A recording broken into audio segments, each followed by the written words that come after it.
Oke. Assalamualaikum warahmatullahi wabarakatuh. Selamat siang.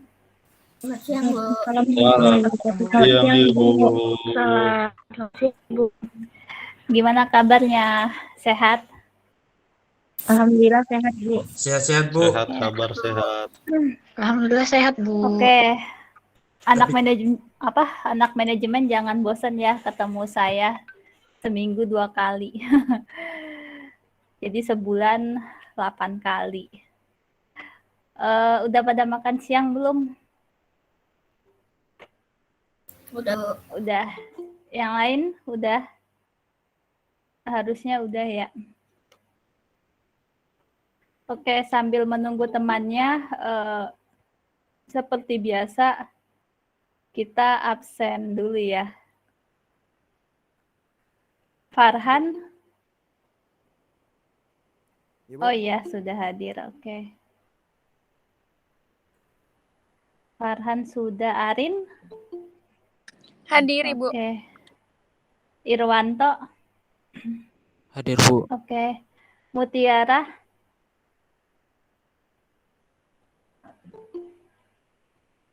Mutiara Putri belum ada.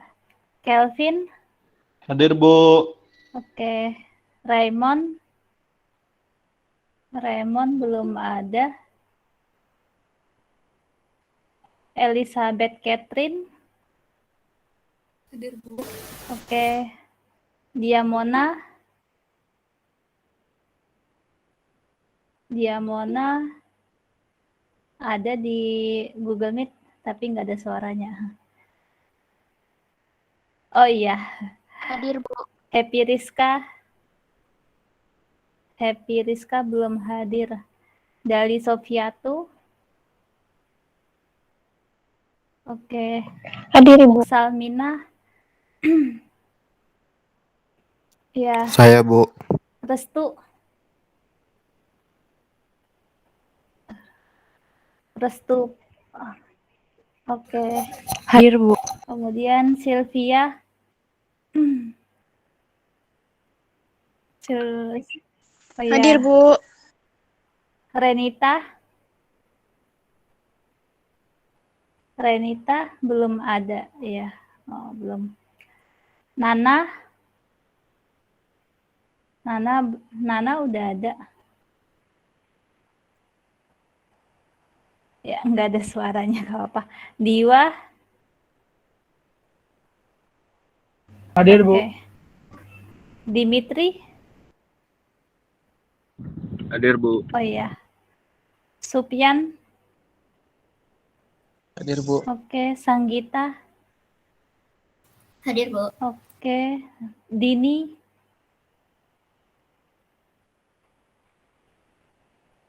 Dini belum ada. Lili? Lili belum ada. Kiamudin? Ya. Hadir, Bu. Oke. Tiara Bunga? Hadir, Bu. Oke. Naomi? Hadir, Bu. Oke. Elizabeth Christian? Hadir Ibu. Oke. Susana Rati. Belum ada. Mirta. Mirta belum ada juga. Nani. Hadir Ibu. Oke. Yeremia.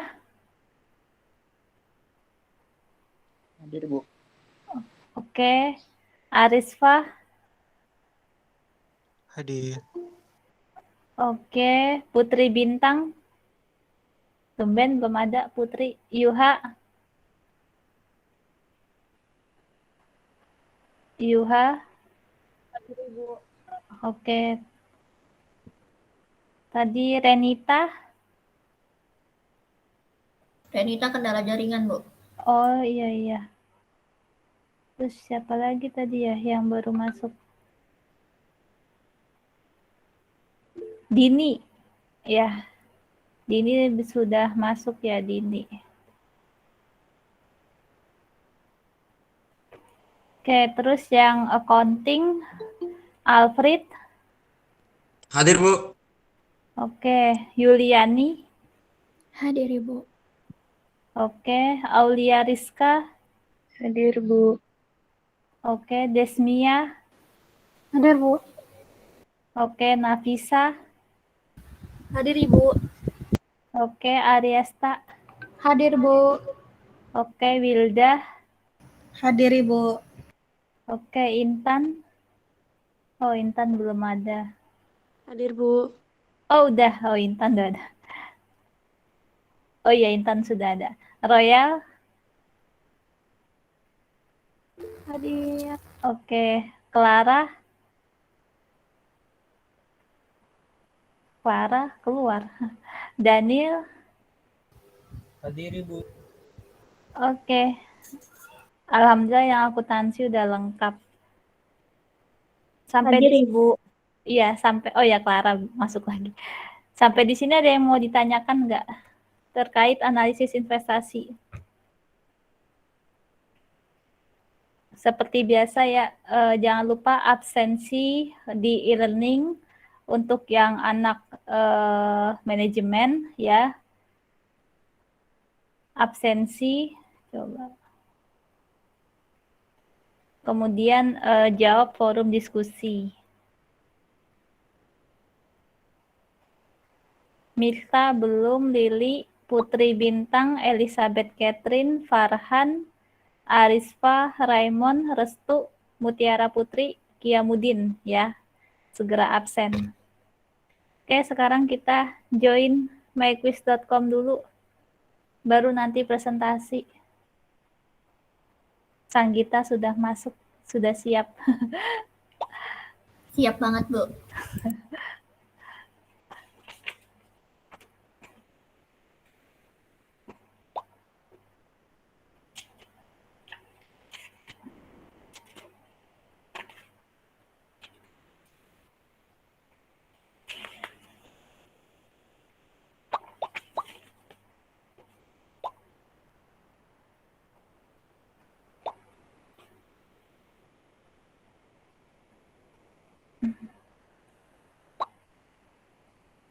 Ini ada 38.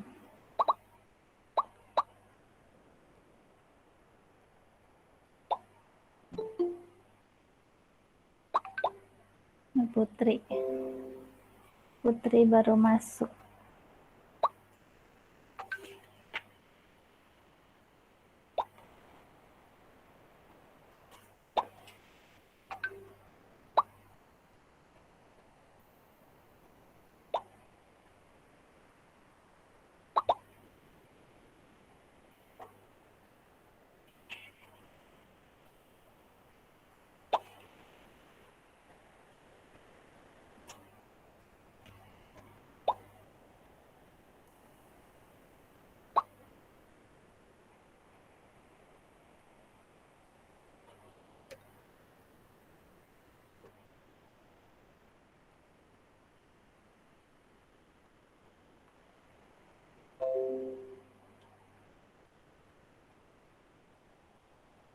Masih ada 10 kurang lebih. 28.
34 sama 38.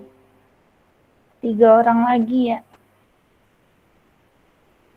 Bentar Bu, masih berusaha join Bu. Oh iya.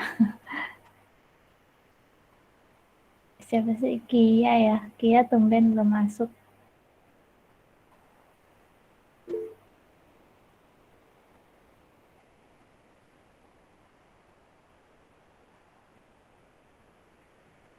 Oke, Intan, nggak apa-apa.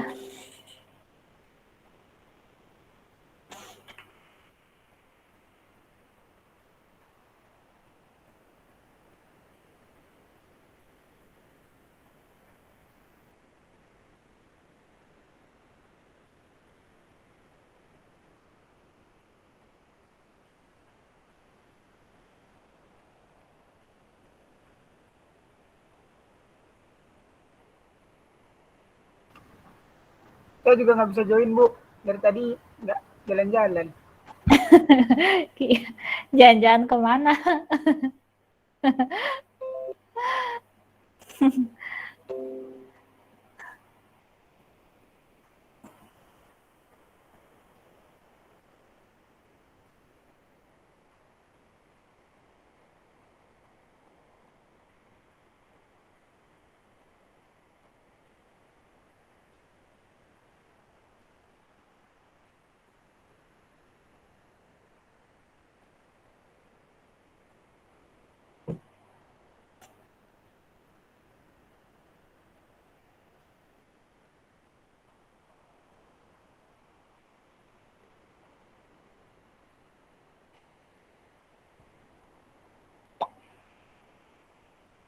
Nah, ini bisa.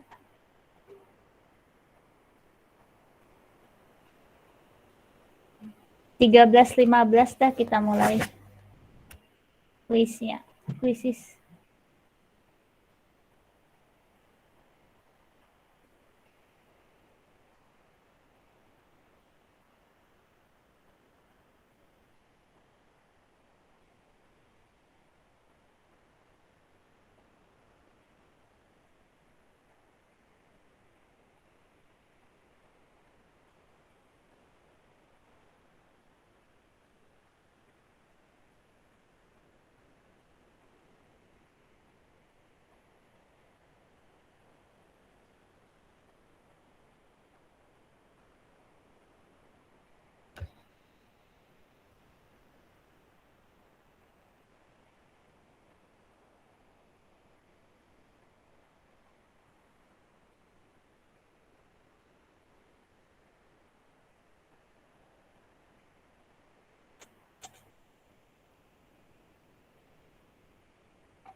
Jadi Kia sama si itu Tia apa? Kiamudin sama Intan ya, nggak bisa masuk berarti.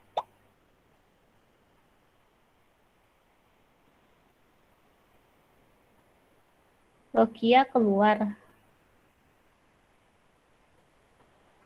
Kiamudin.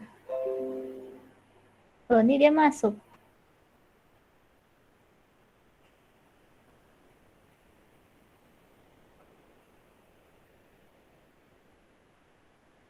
Orangnya belum masuk ke sini.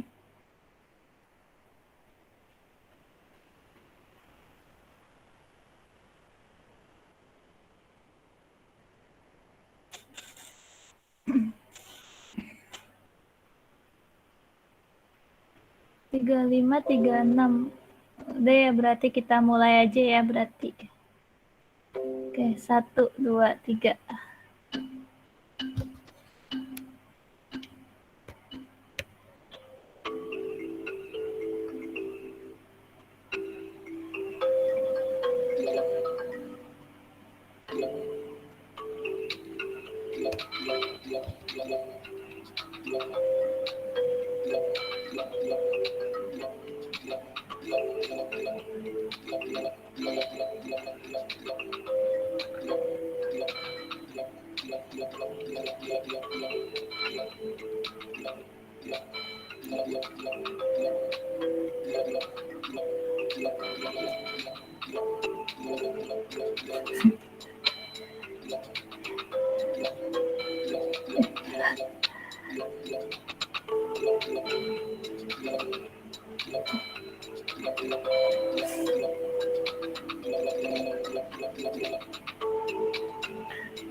Parah naik loh.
Oke.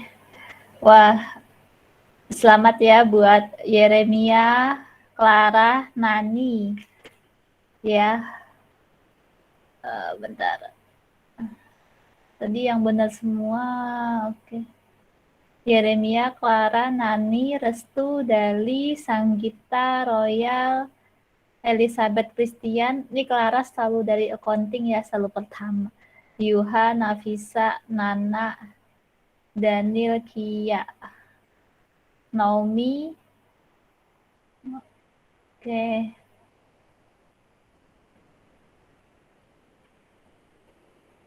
Oke, sekarang kita langsung masuk ke materi aja. Kelompok pertama yang melakukan presentasi dulu. Nanti saya membahas yang perhitungannya. Kelompok 1 ada Farhan, Arin, Irwanto, Mutiara, Kelvin, Raymond, Elizabeth, Catherine. Ada 7. Yang nggak hadir siapa nih?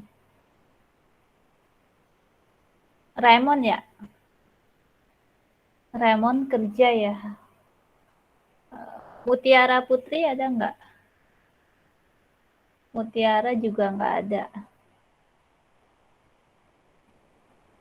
Oke, berarti cuma berlima ya? Farhan, Arin, Irwan, Kelvin, sama Catherine. Oke, silakan presentasi kelompok 1.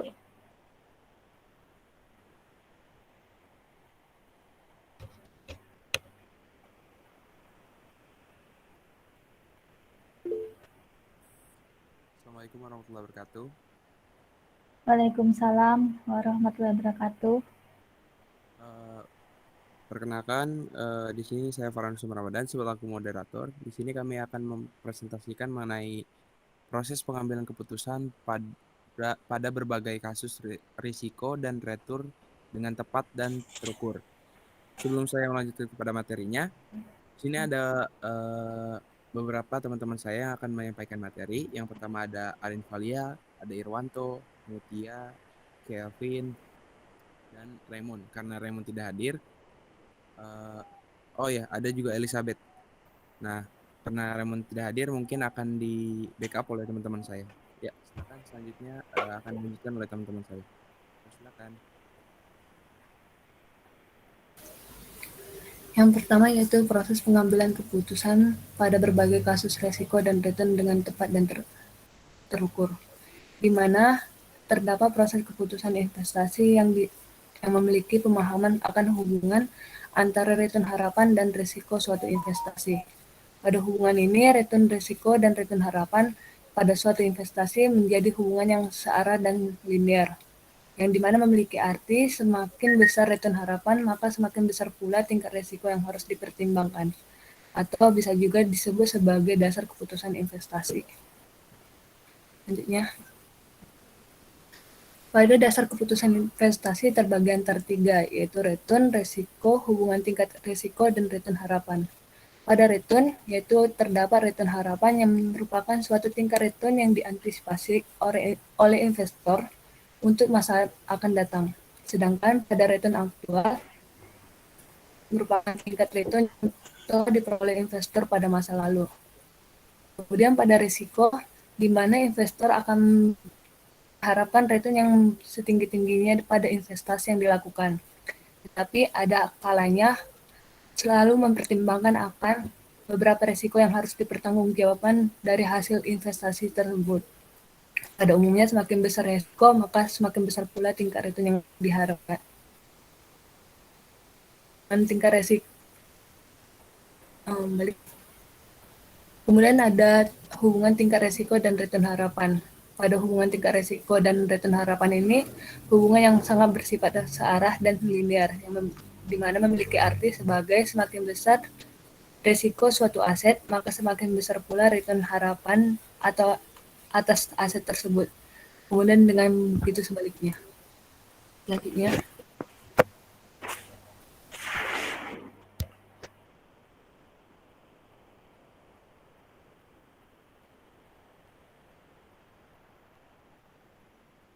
proses keputusan investasi merupakan proses keputusan yang berkesinambungan, ongoing proses. Proses keputusan investasi terdiri dari 5 tahap, keputusan yang berjalan terus-menerus sampai tercapai keputusan investasi yang terbaik. Tahap-tahap keputusan investasi meliputi 5 tahap keputusan, yaitu yang pertama ada penentuan tujuan investasi, kedua penentuan kebijakan investasi, ketiga pemilihan strategi portofolio, keempat pilihan aset, dan yang terakhir yaitu pengukuran dan evaluasi kinerja portofolio. Yang pertama, penentuan tujuan investasi. Tujuan investasi masing-masing investor bisa berbeda-beda tergantung pada investor yang membuat keputusan tersebut. Investor biasanya lebih menyukai investasi pada sekuritas yang mudah diperdagangkan ataupun pada penyaluran kredit yang lebih berisiko tetapi memberikan harapan return yang tinggi. Kedua, penentuan kebijakan investasi. Tahapan ini dimulai dengan penentuan keputusan alokasi aset atau asset allocation decision. Keputusan ini menyangkut pendistribusian dana yang dimiliki pada berbagai kelas aset yang tersedia seperti saham, obligasi, sekuritas luar negeri. Yang ketiga yaitu pemilihan strategi portofolio. Strategi portofolio yang dipilih harus konsisten dengan 2 tahap sebelumnya. Ada 2 strategi portofolio yang bisa dipilih, yaitu strategi portofolio aktif dan pasif. Strategi portofolio aktif meliputi kegiatan penggunaan informasi yang tersedia dan teknik-teknik peramalan secara aktif untuk mencari kombinasi portofolio yang lebih baik. Sedangkan strategi portofolio pasif meliputi aktivitas informasi pada portofolio yang seiring dengan kinerja indeks pasar. Kemudian yang keempat, pemilihan aset. Setelah strategi portofolio ditentukan, tahap selanjutnya adalah pemilihan aset-aset yang akan dimasukkan dalam portofolio. Tahap ini memerlukan pengevaluasian setiap sekuritas yang ingin dimasukkan dalam portofolio. Tujuannya yaitu untuk mencari kombinasi portofolio yang efisien, di mana portofolio yang menawarkan return diharapkan tertinggi dengan tingkat risiko tertentu atau sebaliknya menawarkan return yang diharapkan tertentu dengan tingkat risiko terendah. Dan yang terakhir yaitu pengukuran dan evaluasi kinerja portofolio. Pada tahap terakhir ini, jika tahap pengukuran dan evaluasi kinerja telah dilewati dan ternyata hasilnya kurang baik, maka proses keputusan investasi harus dimulai lagi dari tahap pertama. Demikian seterusnya sampai investasi tersebut optimal. Baiklah, untuk yang selanjutnya ada pengukuran keputusan investasi. Di sini terdapat beberapa variabel yang digunakan untuk mengukur keputusan investasi yang dikenal sebagai produksi set kesempatan investasi. Di sini saya mengambil menurut Halapur dan Trombley tahun 2001 terdapat 4 jenis produksi set kesempatan investasi, yaitu yang pertama ada proksi berdasarkan harga atau price based proxy. Nah, proksi set kesempatan berdasarkan harga merupakan proksi yang menyatakan bahwa prospek pertumbuhan perusahaan sebagian dinyatakan dalam harga pasar. Nah, rasio-rasio yang telah digunakan yang berkaitan dengan proksi berdasarkan pasar ini salah satunya adalah book to market value of assets. Nah, untuk yang kedua di sini ada proksi berdasarkan investasi atau investment based proxy. Nah, proksi set kesempatan investasi ini berdasarkan investasi mengungkapkan bahwa suatu kegiatan investasi yang besar berkaitan secara positif dengan nilai set kesempatan investasi suatu perusahaan. Nah, rasio-rasio yang telah digunakan yang berkaitan dengan proksi berdasarkan investasi tersebut, contohnya salah satunya adalah R&D expense to asset. Selanjutnya yang ketiga ada proksi berdasarkan varian atau variance measure. Nah, proksi set kesempatan investasi ini berdasarkan varian mengungkapkan bahwa suatu opsi akan menjadi lebih bernilai jika menggunakan variabilitas ukuran untuk memperkirakan besarnya opsi yang tumbuh. Nah, ukuran yang berkaitan dengan proksi berdasarkan varian ini adalah variance of returns and assets betas. Dan yang terakhir ada proksi gabungan dari proksi individual. Nah, alternatif proksi gabungan set kesempatan investasi dilakukan sebagai upaya untuk mengurangi kesalahan pengukuran yang ada pada proksi individual, sehingga akan menghasilkan pengukuran yang lebih baik. Untuk set kesempatan investasi, metode yang dapat digunakan untuk menggabungkan beberapa proksi individual menjadi satu proksi yang akan diuji lebih lanjut adalah dengan menggunakan analisis fakta. Slide selanjutnya, mengapa digunakan return? Di sini ada istilah yield yang lebih sering digunakan pada obligasi karena hasil dari obligasi berbentuk uang tambahan yang tidak mengurangi nilai pokoknya. Dalam investasi saham memang terkadang ada pembagian dividen, namun bagi yang sudah berpengalaman tentu sudah tahu bahwa pendapatan utama dari saham itu dihasilkan dari kenaikan harga. Karena keuntungan bisa berasal dari pembagian dividen dan juga dari kenaikan harga, maka berkembang istilah return yang artinya pengembalian. Kata pengembalian mencakup seluruh pendapatan investasi, yaitu dari dividen dan selisih kenaikan harga. Yang selanjutnya akan dijelaskan oleh teman saya, Irwanto. Baik, menurut Jugianto, ada dua cara yang untuk memperoleh tingkat keuntungan. Yang pertama itu return realisasi atau tingkat keuntungan yang diperoleh dari selisih harga jual dan harga beli. Dalam hal ini, return ini merupakan return yang sesungguhnya terjadi. Return realisasi itu penting digunakan sebagai salah satu pengukuran kinerja dari sebuah perusahaan yang dihitung berdasarkan data historisnya. Yang kedua itu return historis, yaitu return historis atau yang disebut sebagai tingkat keuntungan saham yang diperoleh dari investasi saham dan ekspektasi. Next. Dan ini referensi sumber dari materi kelompok kami.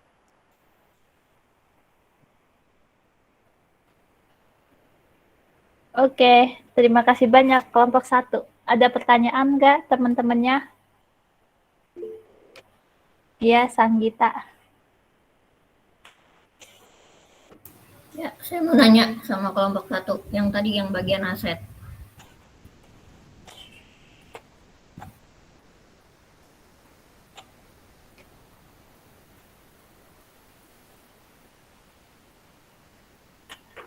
Pemilihan aset yang bagian 4.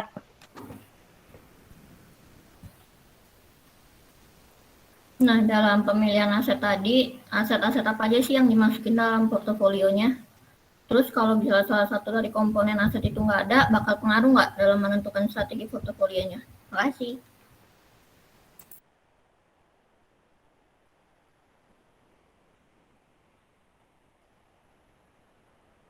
Oke, ada lagi?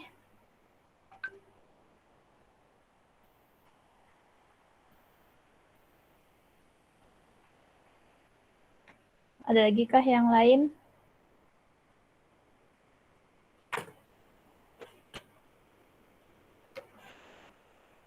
Mau langsung dijawab kelompok 1?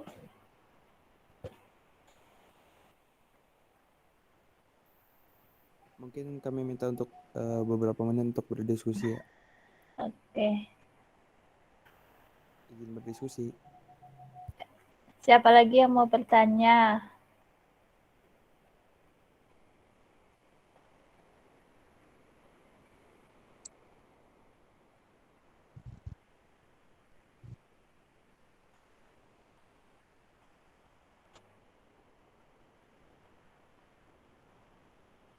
Alfred mau tanya. Kalau nggak bisa ngomong, di chat boleh. Di chat Google Meet. Alfred nggak ada suaranya.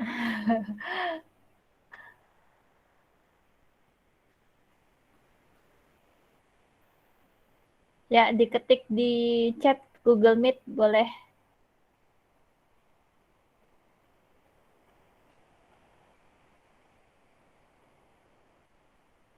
Berikut ada jawabannya, Bu.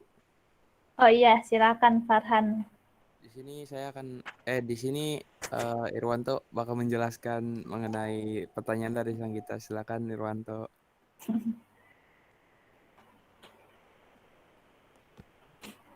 Baik, saya akan menanggapi pertanyaan dari Sanggita. Dalam portofolio itu, secara singkatnya itu portofolio itu kumpulan dari berbagai aset baik finansial seperti saham, obligasi, dan mata uang reksadana, kas maupun aset yang tidak bergerak seperti rumah, tanah, dan emas. Dalam dunia pasar modal itu portofolio investasi memiliki atau bisa dibilang apa ya, kumpulan dari aset yang bisa saham, obligasi, atau pasar uang gitu. Ada yang mau menambahkan? Ya, baik. Bagaimana Saudari Sanggita atas jawaban dari kami? Atau mungkin teman-teman ada yang mau nambahin? Itu apabila salah satu asetnya apa tadi? Kalau salah satu asetnya nggak ada, itu bakal pengaruh nggak sama strategi menyusun portofolionya? Tidak digunakan kali ya asetnya ya, salah satu Ya, asetnya. tidak digunakan.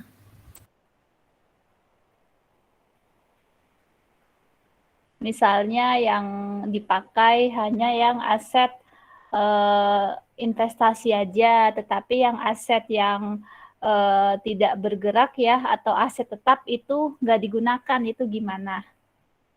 Masih bisa nggak membentuk portofolio?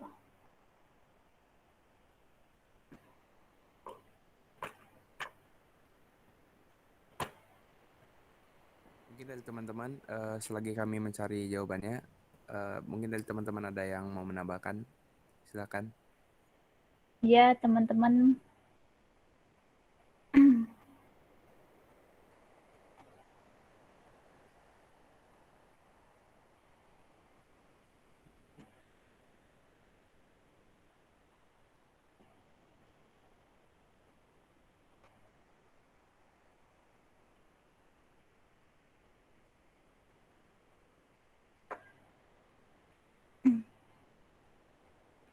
Biasanya siapa ya yang ini?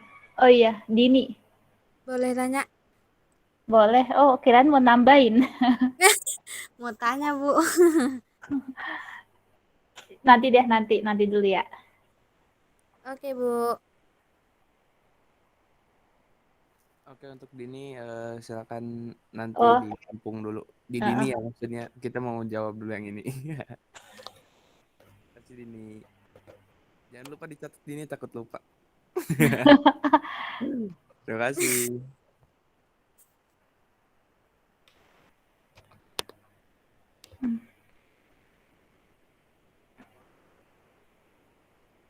Ayo, biasanya Farhan bisa jawab nih. Farhan atau Kelvin? Arin?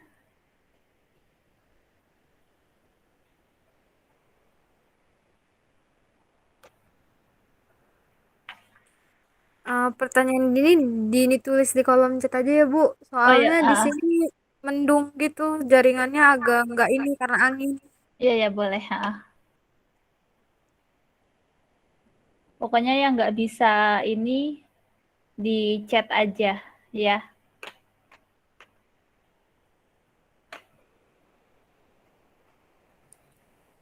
Tadi boleh diulang nggak kita? Kalau misalkan ada beberapa yang nggak dipakai, apakah ngaruh ke portofolionya? Maksudnya gitu nggak? Iya, jadi Kak, dari komponen aset yang tadi dijelasin Irwanto, kalau misalnya salah satunya nggak dipakai atau nggak digunain, bakal pengaruh nggak sama penyusunan strategi portofolionya? Kalau ini menurut pendapat saya kali ya, saya juga bukan expert dalam bidang investasi sebenarnya. Kalau menurut pendapat saya, kayaknya itu nggak berpengaruh deh. Soalnya kan, iya nggak berpengaruh. Soalnya kan kalau misalkan yang nggak dipakai kan, meskinya nggak berubah banyak ya. Nah, yang difokuskannya ke yang dipakai aja. Nah, kalau menurut saya gitu sih. Jadi kalau menurut saya nggak berpengaruh ke portofolio. Apa berpengaruh ya? Ini udah sih. Portofolio bukannya itu yang dimiliki kita ya? Semua hal yang dimiliki kita itu bisa disebut portofolio.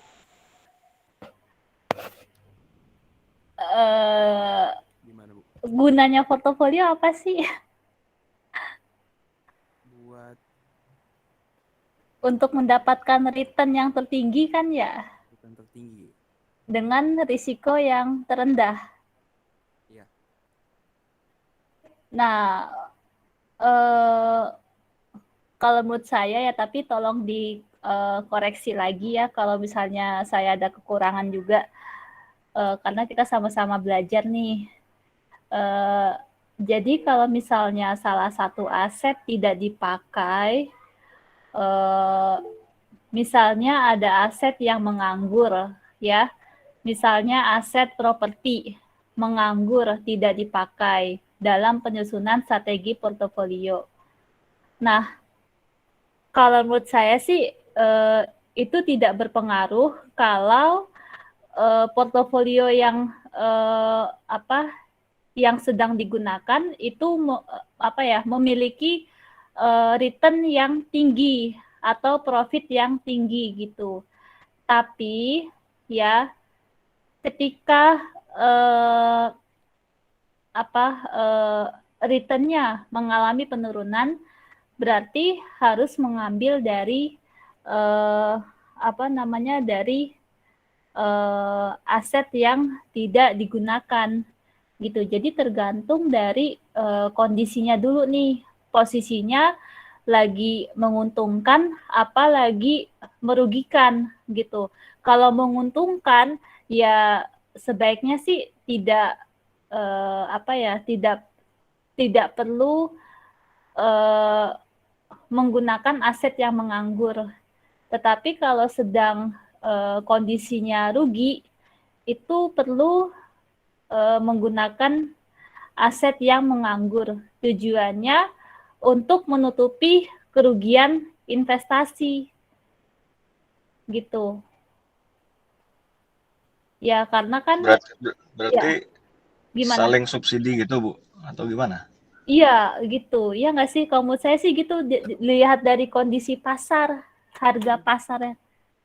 Jadi selagi menutupi mah nggak dipakai, berat nggak apa-apa ya, Bu, kalau kayak gitu. Iya, kalau menurut saya sih. Coba. Gitu sih. Kayak misalnya nih, kalian punya saham A, saham B, saham C gitu ya. Ada 3 saham. Nah, saham A-nya lagi untung. Pasti saham B-nya kalian nggak pakai kan ya, kalau kondisinya lagi baik gitu kan. Nah, tapi kalau saham A-nya lagi turun, lagi rugi, otomatis kalian kan ambil dari saham yang menguntungkan gitu untuk menutupi risiko kerugian yang ada di saham A gitu. Jadi iya saling subsidi sih. Yang penting untuk mendapatkan return yang optimal gitu, sesuai dengan tujuan investor ya. Gitu. Sanggita ada yang mau ini enggak dikonfirmasi? Oke, Bu, udah paham, udah cukup. Terima kasih, Bu. Terima kasih, Pak Han. Terima kasih, Wanto. Oke, sama-sama teman-teman. Sama-sama kita. Oke, pertanyaannya Dini tuh di chat. Oke, untuk pertanyaan Dini kita diskusikan kembali. Apa ini? Sebagai investor, gimana cara kalian itu untuk mengatasi portofolio yang kalian pilih mengalami kesalahan? Yang tadinya kalian pikir itu menguntungkan, malah merugikan. Itu gimana caranya dan strategi apa yang sebaiknya kalian gunakan agar tidak terulang lagi? Ya. Halo Bu, maaf. Iya, Alfred. Mau bantu jawab? Sebelumnya suara saya kedengaran nggak Bu? Kedengeran. Oke, baik. Oh ya, saya mau bertanya Bu. Oh bertanya, kirain mau ini. Bukan. Ya, Alfred. Oke. Saya mau bertanya, biasanya kan seorang investor lebih menyukai investasi pada sekuritas yang mudah diperdagangkan, tetapi memberikan harapan return yang tinggi. Iya. Coba berikan alasan kalian dari kelompok 1, mengapa investasi di sekuritas sangat memberikan harapan return yang tinggi. Terima kasih. Oke, Alfred, agar pertanyaannya tidak lupa, bisa tolong salin di pesan ya. Jadi Oke, baik. kita kembali ke urutan pertanyaannya. Kita akan menjawab dulu pertanyaan dari Dini. Terima kasih Alfred. Sama-sama. Oke. Strategi apa nih untuk menjawab pertanyaannya Dini? Pernah baca nggak strategi untuk mengatasi risiko portofolio? Apa ya? Strategi pasif atau aktif ya? Ada yang pernah baca? Oke, untuk pertanyaan Dini akan dijawab oleh Wanto katanya. Oh iya, Wanto. boleh Irwan. Baik. Saya akan menjawab pertanyaan dari Dini, yaitu semisal sebagai investor, gimana cara kalian untuk mengatasi portofolio kalian yang mengalami kesalahan yang tadinya kalian pikir itu menguntungkan malah merugikan kalian. Sebagai contoh saya ambil di sini investasi saham ya. Misal saya membeli saham X. Dalam saham ini saya udah kira-kira analisis nih dari analisis fundamental sama teknikal. Mungkin ada kenaikan harga saham kayak gitu. Tapi ternyata mungkin ada berita ekonomi apa yang jelek kan membuat harga pasar saham itu turun terus. Nah, gimana strateginya? Strateginya yaitu mungkin kalau harga sahamnya turun terus, saya akan cut loss gitu, kayak jual rugi. Agar apa? Agar kerugiannya tidak berkelanjutan. Yang kedua, strategi agar tidak mengulangi kesalahan yang sama yaitu mungkin sebelum saya membeli saham X itu mungkin saya harus perhatikan tuh kayak analisis fundamentalnya, kayak kinerjanya gimana, pembagian dividen tahun-tahun lalu gimana, terus kayak utangnya perusahaan itu berapa kayak gitu sih. Itu sih dari saya. Kalau ada tambahan dipersilahkan. Oke, terima kasih Irwanto. Ya, yang dijawab Irwanto sudah benar ya. Jadi ya memang sih kalau investasi udah mengalami kerugian, ya daripada semakin menurun ya sebaiknya dijual gitu kan. Ya itu udah risiko yang harus ditanggung oleh investor gitu kan. Kemudian caranya yaitu tadi memang kita harus aktif mencari analisa fundamental dan teknikal gitu, supaya risiko kerugian tidak terulang lagi. Ya, Dini ada yang mau menambahkan nggak? Mungkin dari teman-teman ada yang mau nambahin juga, misalkan kayak pengalamannya, misalkan kayak beli mungkin ada pengalaman yang ingin disampaikan dalam diskusi ini gitu. Dimitri kali ini. Kali ada. Ini gimana? Enggak, Bu. Enggak. Kalau enggak kita kembalikan lagi ke Dini ya. Dini bagaimana Dini? Oke Bu, makasih Bu. Udah cukup jelas kok. Makasih Farhan, makasih Wanto. Sama-sama guys. Selanjutnya di sini ada pertanyaan dari Alfred. Biasanya seorang investor lebih menyukai investasi pada sekuritas yang mudah diperdagangkan, tetapi memberikan harapan return yang tinggi. Coba berikan alasan kalian dari kelompok satu mengapa investasi di sekuritas sangat memberikan harapan return yang tinggi. Dari teman-teman, udah ada jawabannya? Saya mau bantu jawab, Bu. Iya, Kelvin. Tapi pertanyaan pasti nanya lagi ke Alfred. Ini maksudnya sekuritas bagaimana ya? Soalnya setahu saya sekuritas tuh hanya sebagai fasilitator aja. Misalkan kita beli saham, kita yang beli ya, kita melalui sekuritas itu. Maksudnya sekuritas di sini bagaimana ya?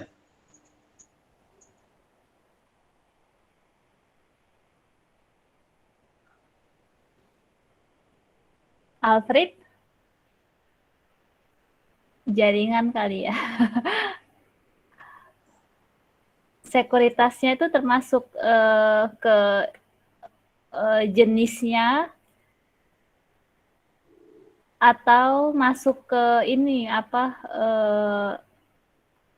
jenis sekuritas surat berharga atau masuk ke perusahaannya.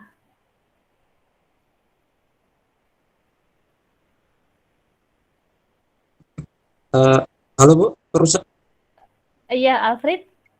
masuk ke jenis perusahaannya Bu. Oh, jenis perusahaannya. Ya Bu.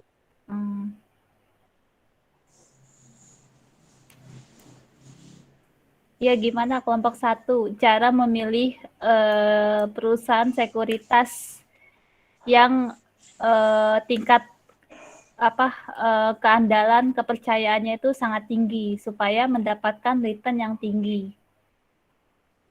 Gimana cara memilih perusahaan sekuritas?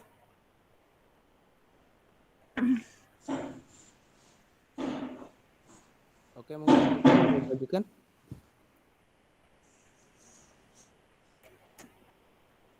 Dan teman-teman yang lain ada masukan? Oh ya, saya mau tanya balik sama si Alfred sih. Emang ada ya sekuritas menawarkan investasi? Setahu saya tuh sekuritas itu kayak jembatan kita ke bursa efek kayak gitu loh. Nggak ada seperti sekuritas yang menawarkan investasi. Kecuali mungkin yang dimaksud Alfred tuh kayak fee atau Iya, kayak dari potongannya segi itu sih fee-nya, kayak jual belinya kayak gitu mungkin ada. Kan itu biasanya sih kalau kita sebelum mau buka rekening reksadana atau mau ke investasi saham kayak gitu mungkin dari brokernya itu udah nawarin kayak fee jual belinya berapa. Misal nih sekuritas X menawarkan fee jual 0,2% dari nilai transaksi. Tuh fee belinya 0,5 atau berapa kayak gitu mungkin bisa mungkin Alfred bisa mencari sih itu informasinya di Google banyak sih sebelum si Alfred mau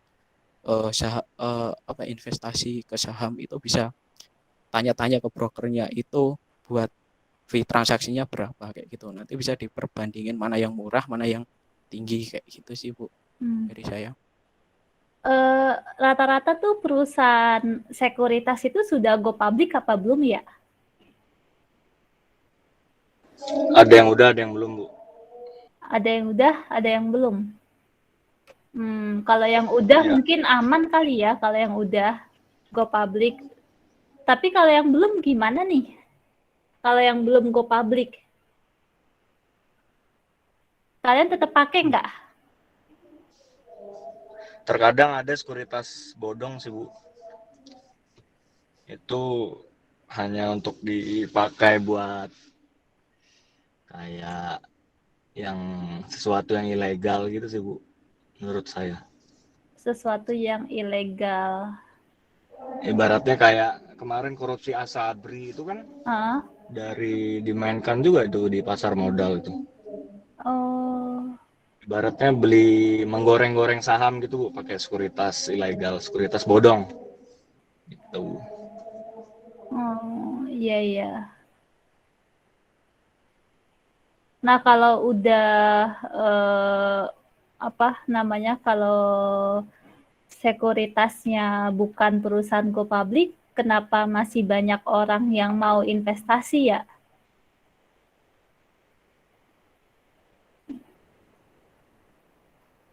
Ya mungkin Kan bisa pakai sekuritas yang lain, Bu, untuk berinvestasi di pasar modal. Iya, maksudnya kenapa masih menggunakan yang tidak dapat dipercaya gitu. Jadi masih banyak yang merasa dirugikan gitu.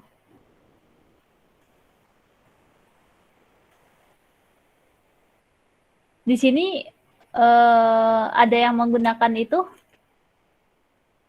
atau semuanya sekuritas yang sudah go public? Ada nggak yang belum go public? yang kalian pilih?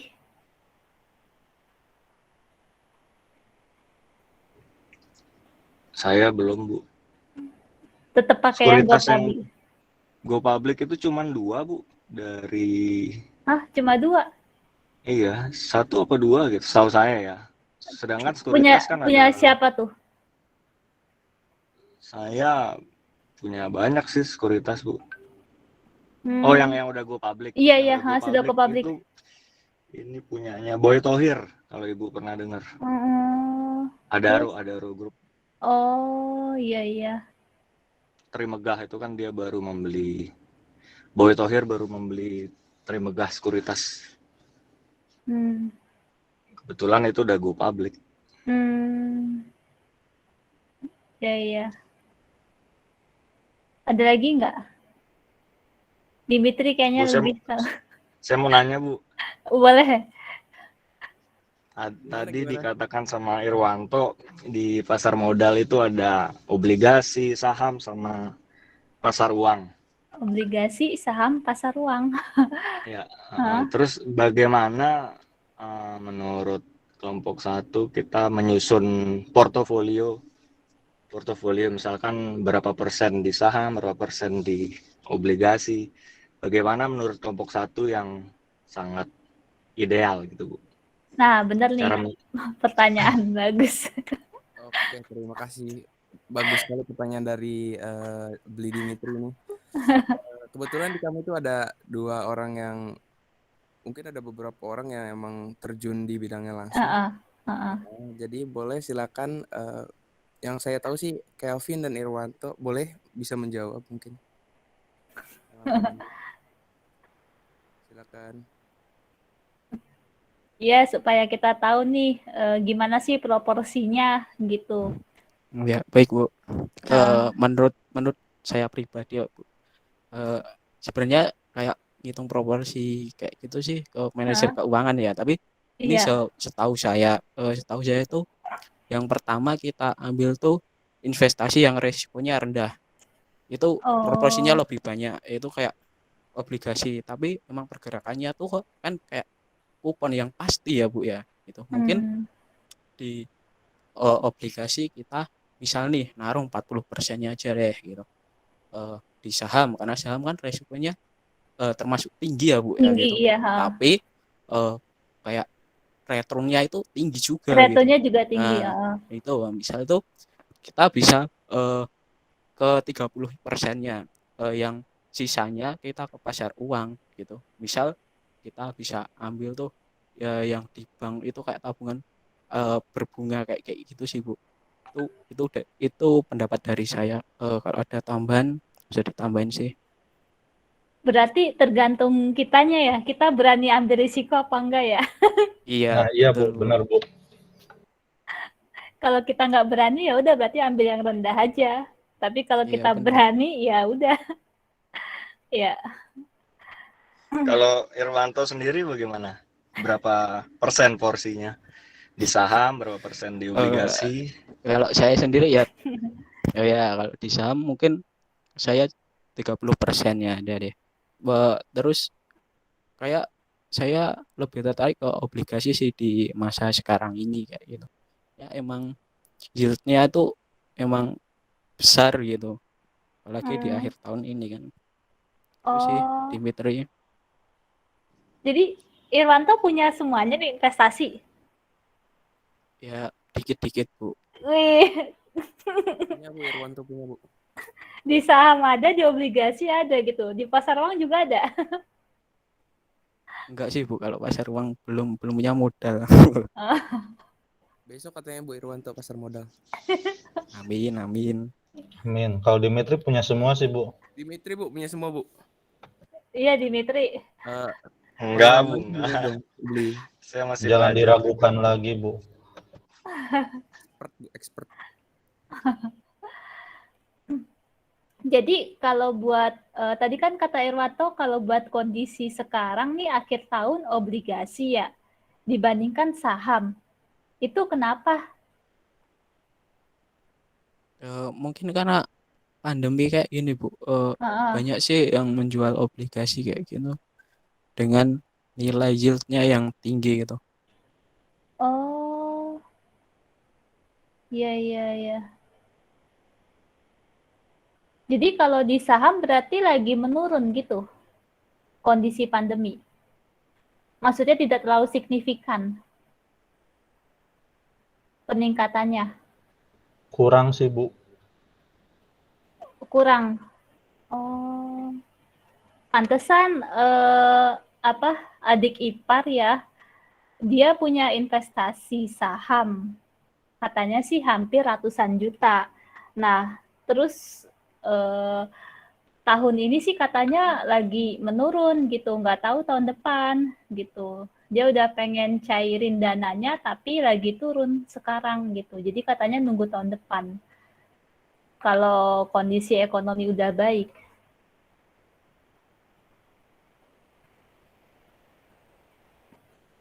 Oke deh, ada lagi nggak yang mau disampaikan? Oh ya, sebelumnya terima kasih pertanyaannya kepada Bli. Gimana Bli? Sama-sama. Jawabannya sudah puas? Sudah. Terima kasih. Kelompok 1. Sama. Oke, Teman-teman ada yang mau nambahin lagi? Atau gimana? Ada yang mau menambahkan sharingnya? Saya jadi tahu nih gitu kan, yang tadi disampaikan ya oleh yang teman-teman yang udah berpengalaman langsung gitu kan. Kalau saya kalau saya sih karena perempuan jadi pengen yang pasti-pasti aja. Yang pasti, yang yang bisa buat jangka panjang juga. Oke, ada nggak yang mau ditanya? Oke, teman-teman lain ada yang mau ditanyakan lagi? Kalau nggak ada, yaudah ditutup aja kelompok 1. Baik, Bu. Oke, karena tidak ada yang mau tanya lagi, mungkin sekian dari kelompok kami. Mohon maaf apabila ada kesalahan. Kurang lebihnya mohon maaf. Kami pamit. Assalamualaikum. Terima kasih. Waalaikumsalam. Terima kasih banyak ya buat Farhan, Arin, Irwanto, Kelvin, ya, dan Elizabeth Catherine yang sudah melakukan presentasi dan menjawabnya dengan baik. Oke, kita langsung ke materi perhitungannya ya. Kalau misalnya saya ada yang perlu dikonfirmasi, kasih tahu aja ya.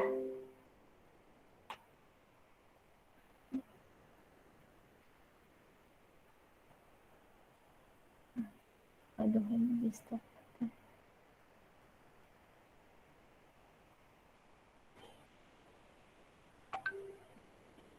Sebentar.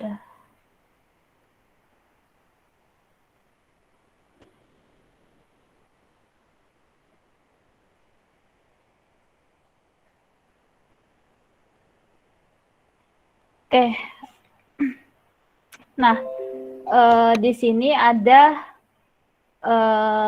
menghitung standar deviasi portofolio ya, atau varians portofolio. Rumusnya ini varians portofolio dibagi N1/2. N itu berarti banyaknya portofolio ya. Contohnya, jika risiko setiap sekuritas sebesar 0,20, kemudian kita memasukkan 100 saham dalam portofolio tersebut, maka risiko portofolio berkurang dari 0,2 menjadi 0,02. Berarti ini standar deviasinya portofolio 0,20 dibagi ada 100 saham, portofolionya kemudian dipangkat setengah jadi 0,02. Jadi adanya risiko portofolio berarti membuat risiko itu berkurang ya, untuk menghindari kerugian. Kemudian ini apa nih? Dalam konteks portofolio, semakin banyak jumlah saham yang dimasukkan dalam portofolio, maka semakin besar manfaat pengurangan risiko. Meskipun demikian, manfaat pengurangan risiko portofolio semakin menurun sampai pada jumlah tertentu, dan setelah itu tambahan sekuritas tidak memberikan manfaat terhadap pengurangan risiko portofolio. Selanjutnya, kelebihan investasi dalam bentuk portofolio dibandingkan aset tunggal adalah bahwa bisa mengurangi risiko tanpa harus mengurangi tingkat return yang diharapkan. Logika yang digunakan dalam konsep portofolio mirip dengan logika pengurangan risiko dalam prinsip asuransi, bahwa perusahaan asuransi mengurangi risiko dengan membuat sebanyak polis asuransi. Kemudian ada diversifikasi dalam rangka untuk menurunkan risiko portofolio. Investor butuh melakukan diversifikasi dengan membentuk portofolio sedemikian rupa hingga risiko dapat diminimalkan tanpa mengurangi return yang diharapkan. Diversifikasi bisa dilakukan dengan diversifikasi random, memilih aset yang dimasukkan dalam portofolio secara acak, kemudian diversifikasi model Markowitz, memilih aset yang dimasukkan dalam portofolio berdasarkan berbagai informasi dan karakteristik aset. Kontribusi penting dari ajaran Markowitz adalah bahwa risiko portofolio tidak bisa dihitung dari penjumlahan semua risiko aset-aset yang ada dalam portofolio, tetapi harus dihitung dari kontribusi risiko aset tersebut terhadap risiko portofolio atau diistilahkan dengan covariance. Covariance yaitu ukuran absolut yang menunjukkan return dari dua sekuritas dalam portofolio cenderung untuk bergerak secara bersama-sama. Di samping ukuran covariance, dalam perhitungan risiko portofolio juga harus memperhatikan besarnya korelasi antar aset. Koefisien korelasi yaitu ukuran statistik yang menunjukkan pergerakan bersamaan relatif antara dua variabel. Dalam konteks diversifikasi, ukuran ini menjelaskan return dari sekuritas terkait satu dengan yang lainnya. Ukuran korelasi dilambangkan dengan simbolnya P dan berjarak berkorelasi antara +1 sampai dengan -1. Korelasi berbeda dengan manfaat pengurangan risiko. Penggabungan dua sekuritas yang berkorelasi positif sempurna atau +1 tidak memberikan manfaat pengurangan risiko. Sedangkan penggabungan dua sekuritas yang berkorelasi 0 dapat mengurangi risiko portofolio secara signifikan. Ini sama ya. Penggabungan dua jenis sekuritas yang berkorelasi negatif sempurna menghilangkan risiko kedua sekuritas tersebut. Dalam dunia nyata, ketiga jenis korelasi ekstrem tersebut +1 sampai dengan -1 sangat jarang terjadi. Oleh sebab itu, investor tidak bisa menghilangkan sama sekali risiko portofolio. Hal yang bisa dilakukan adalah mengurangi risiko portofolio. Kemudian ada covariance. Covariance ini dalam konteks manajemen portofolio yaitu menunjukkan return dari dua sekuritas yang memiliki kecenderungan bergerak bersama-sama. Ini ada rumusnya, covariance sama dengan return sekuritas A kemudian dikurangi expected return, kemudian dikali return sekuritas dikurangi expected return. Jadi ada dua sekuritas berarti sekuritas A dan sekuritas B. Kemudian dikali probabilitas peristiwa return.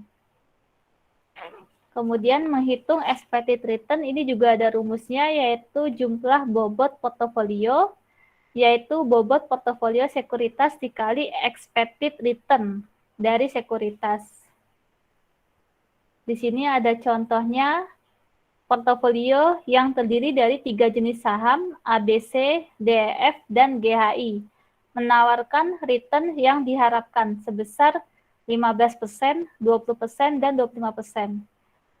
Kemudian persentase dana yang diinvestasikan pada saham ABC sebesar 40%, saham DEF 30%, dan saham GHI 30%. totalnya 100% ya. Maka expected return dari portofolio adalah berarti saham ABC 0,4 yang diinvestasikan dikali returnnya 0,15. Kemudian saham DEF 0,3 dikali expected return-nya 0,2. Kemudian ditambah saham GHI 0,3 dikali 0,25. Hasilnya 19,5%. Dalam menghitung risiko portofolio ada 3 hal yang butuh ditentukan, yaitu varian setiap sekuritas, covariance antara satu sekuritas dengan sekuritas lainnya, kemudian bobot portofolio untuk setiap jenis sekuritas. Nah, di sini ada contoh soal risiko portofolio 2 aset. Seorang investor mempertimbangkan untuk berinvestasi di sepanjang garis permukaan efisien yang memuat ada 2 kutub pilihan antara aset bebas risiko dan aset berisiko dalam portofolio ABC. Contohnya, diketahui portofolio ABC menawarkan tingkat return harapan aset berisiko sebesar 17,5%. Sedangkan di kutub lainnya, aset bebas risiko menawarkan return harapan sebesar 4,5%. Standar deviasi sebesar 8%. Hitunglah expected return dan standar deviasi portofolio investor tersebut berdasarkan beberapa skenario investasi sebagai berikut. Yang A, 100% porsi dana pada aset bebas berisiko. Yang B, 50% porsi dana pada aset bebas risiko. Dan 50% pada aset berisiko. Kemudian yang C, 100% porsi dana pada aset berisiko. Dan yang D, 35% porsi dana pada aset bebas risiko dan 65% pada aset berisiko. Nah, yang pertama kan 100% porsi dana di aset bebas risiko. Berarti expected return-nya sama dengan 100% aset bebas risiko ditambah 0% aset berisiko. Nah, berarti 100% itu 1 dikali aset bebas risiko. Aset bebas risiko return harapannya 4,5%. Atau 0,045 ditambah aset berisikonya 0 dikali return harapan aset berisiko 17,5, 0,175. Jadi dikali 0 berarti 0. Jadi hasilnya 4,5%. Ini expected return. Nah, kemudian standar deviasi. Standar deviasinya itu berarti di sini 0 dikali 0,08 ya, standar deviasinya 8%. Jadi hasilnya 0%.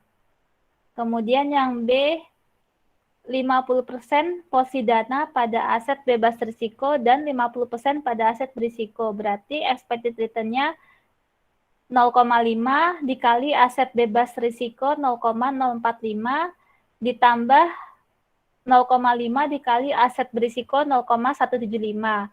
Hasil expected return-nya 11%. Kemudian standar deviasi portofolionya berarti 0,5 dikali standar deviasinya 8% dari soal. 0,08. Hasilnya 40%. Kemudian yang C, 100% porsi dana pada aset berisiko. Berarti 0% aset bebas risiko, 0 dikali 0,045 ditambah 100% aset berisiko, 1 dikali 0,175. Jadi hasilnya 17,5% expected return-nya. Kemudian standar deviasi portofolionya yaitu berarti 1 dikali standar deviasinya 8%, 0,08. Jadi hasilnya 8%. Kemudian untuk yang D-nya 35% porsi dana pada aset bebas risiko dan 65% pada aset berisiko. Berarti 0,35 dikali 0,045, kemudian ditambah 0,65 dikali 0,175. Jadi hasilnya 12,95% expected return. Nah, kemudian standar deviasi portofolionya 0,65 ya. Kemudian dikali standar deviasi 8%, 0,08. Jadi hasilnya 5,2%. Kalau disuruh memilih, pilih yang mana nih? Yang A, B, C, atau D? Kalau buat investasi. Standar deviasi itu lebih ke risikonya. Jadi kalau yang A, expected return-nya 4,5%, risikonya 0%. Kemudian expected return-nya yang B 11%, risikonya 40%. Kemudian yang C, expected return-nya 17,5%, risikonya 8%. Kemudian yang D, expected return-nya 12,95, risikonya 5,2%. Kalau dari expected return yang terbesar yaitu yang C. Ya. Expected return yang terbesar yaitu 17,5%. Kemudian risikonya yang paling besar yang mana? Yang B ya. Yang B 0,4 atau 40% ya. Salah ini. Ini yang B salah ya, 0,04. Bentar. 0,04.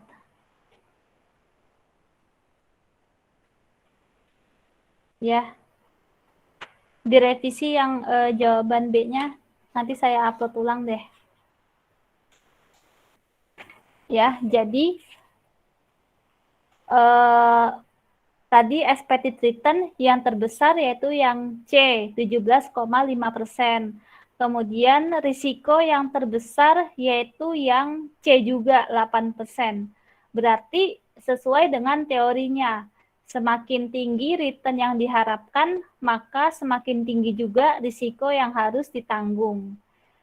Atau sebaliknya, semakin kecil return yang diharapkan, maka semakin kecil juga risikonya.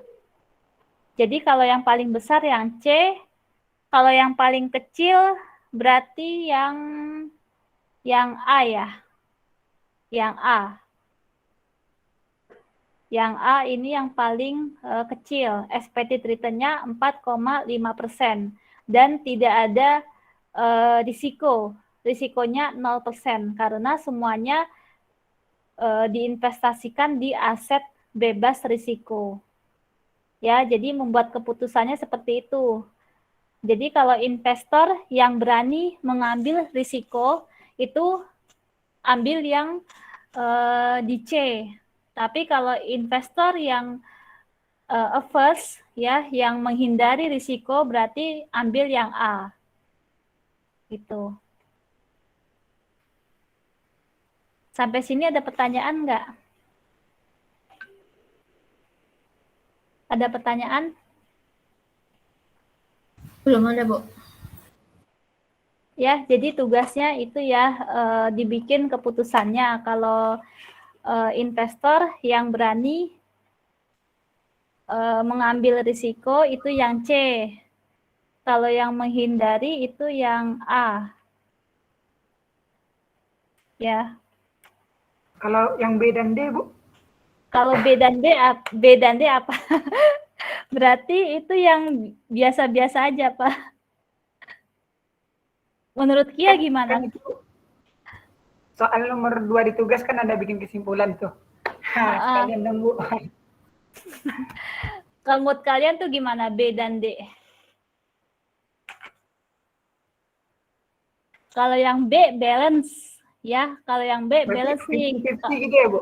Iya, kalau yang mau seimbang, yang satu bebas risiko dan satu berisiko berarti yang B, yang balance. Nah, kalau yang D ini masih termasuk risk taker, investor yang berani mengambil risiko. Kalau yang D, ya, jadi yang C sama D ini hampir mirip ya, risk taker, orang yang berani mengambil risiko, karena di sini 65% ya risikonya.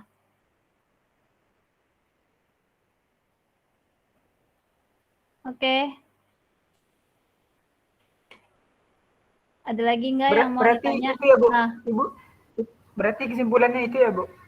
iya, kesimpulannya itu. Ya, kesimpulannya tergantung investornya. Investornya berani ambil risiko apa tidak gitu, atau mau yang balance gitu. Jadi kalau yang berani ambilnya yang C dan D. Kalau yang menghindari risiko ambil yang A. Kalau mau yang balance itu berarti ambil yang B gitu. Ya. Kalian tipe yang mana? Sama ini deh, sama masukan dari kalian deh. Kalian tipenya pilih yang mana? Yang berani atau yang menghindari atau yang balance? Ya. Dikasih tahu ya di jawaban tugasnya.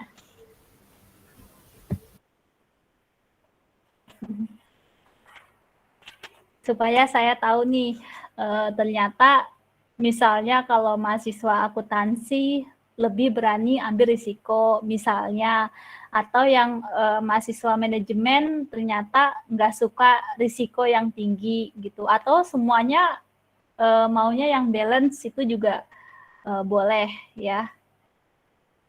Jadi bebas, dan saya cuma pengen tahu aja, siapa tahu nanti saya mau buat penelitian terkait itu return dan risiko gitu.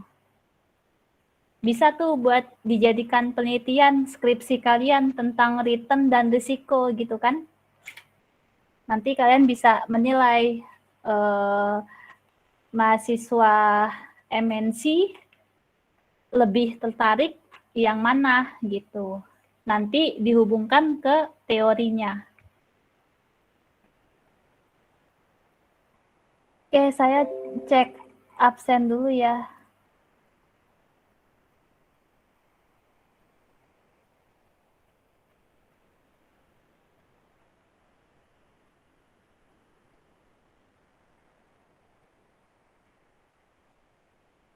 Mirta absen dulu ya. Lili, Elizabeth Catherine, Raymond, Mutiara. Ya. Oke, sekarang kita ke fisis. Pertanyaan pertama, dalam manajemen portofolio dikenal adanya konsep pengurangan risiko sebagai akibat penambahan sekuritas ke dalam portofolio. Jadi semakin banyak sekuritas ke dalam portofolio maka mengurangi risiko ya. Kemudian dalam konteks portofolio semakin banyak jumlah saham yang dimasukkan dalam portofolio maka semakin besar manfaat pengurangan risiko. Risikonya dapat dikurangi gitu. Yang ketiga, kelebihan investasi dalam bentuk portofolio dibandingkan aset tunggal yaitu bisa mengurangi risiko tanpa harus mengurangi tingkat return yang diharapkan. Ya, jadi kelebihan bentuknya portofolio itu kita bisa mengurangi risiko tanpa mengurangi tingkat return yang diharapkan. Logika yang digunakan dalam konsep portofolio mirip dengan logika pengurangan risiko. Untuk menurunkan risiko portofolio, investor butuh melakukan diversifikasi atau keragaman, ya, bervariasi. Kalau likuidasi ini pembubaran. Kalau konsolidasi ini lebih ke laporan keuangannya. Kalau terkait sekuritas atau produknya diversifikasi, ya. Kemudian untuk menurunkan risiko portofolio, investor butuh melakukan diversifikasi dengan membentuk portofolio. Memilih aset yang dimasukkan dalam portofolio secara acak. Kalau acak berarti random, ya. Memilih aset yang dimasukkan dalam portofolio berdasarkan berbagai informasi dan karakteristik aset. Disebut model Markowitz, ya. Kalau model Jensen ini terkait manajemen laba. Kalau model Thomson itu terkait apa ya? Kayaknya rasio deh. Ya, jadi kalau portofolio Markowitz.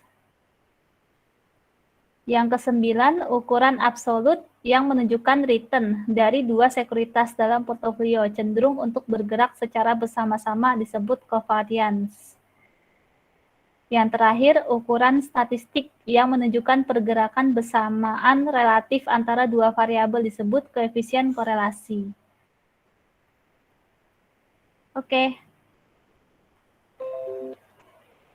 Sampai sini ada pertanyaan kah? Kalau nggak ada, kita foto bersama. Lah, Kelvin kok keluar? Foto bersama, makan bersama gitu ya. Nonton bersama gitu. Udah pada nonton bioskop belum nih? Belum, Bu. Lah, Udah, Bu. Alhamdulillah belum, Bu. Udah, Bu. Lah kok belum, kan banyak promonya. Nonton lah daripada nonton di rumah mulu. Dompetnya ada, Bu, isinya nggak ada. Harusnya dapat uang jajan dong. Kan tetap kuliah online. Siapin buat investasi, Bu. Widih. Buat masa depan ya, Bu. Tapi jangan sampai loh uang yang buat kita istilahnya buat hiburan digunakan semua buat investasi. Itu kan gimana gitu. Lama banget pokoknya. Udah yuk, sesi foto dulu. Clara, Daniel, Royal, Wilda, Nani, Yeremia, Tiara, Restu, Yuha, Dali, Desmia, Arisfa, Irwanto, Restu, Happy Rizka, Yuha, Dali, Elizabeth Catherine, Dimitri, Yuliani. Hidup tuh cuma sekali ya, jadi tetap ada hiburannya lah. Ya, jangan jangan kerja mulu, jangan ini mulu gitu. Jangan terlalu tegang. Oke, kita foto. 1, 2, 3. Oke. Ya, saya mohon maaf apabila saya ada kesalahan dalam menyampaikan materi hari ini. Mudah-mudahan kita semua selalu sehat, diberikan kelancaran, dimudahkan segala urusan kita, dan mudah-mudahan juga bertambah rezeki kita. Ya, jadi pesan saya salinglah tolong membantu. Tolong menolong ya. Salinglah tolong menolong supaya nanti kita juga akan banyak kebaikan yang datang di diri kita gitu. Jadi kalau saling gotong royong gitu kan, jadi semuanya nanti menjadi lebih mudah ya. Oke, terima kasih banyak semuanya. Selamat siang. Wassalamualaikum warahmatullahi wabarakatuh. Waalaikumsalam. Terima kasih, Bu. Terima kasih, Bu. Terima kasih, Bu. Sama-sama.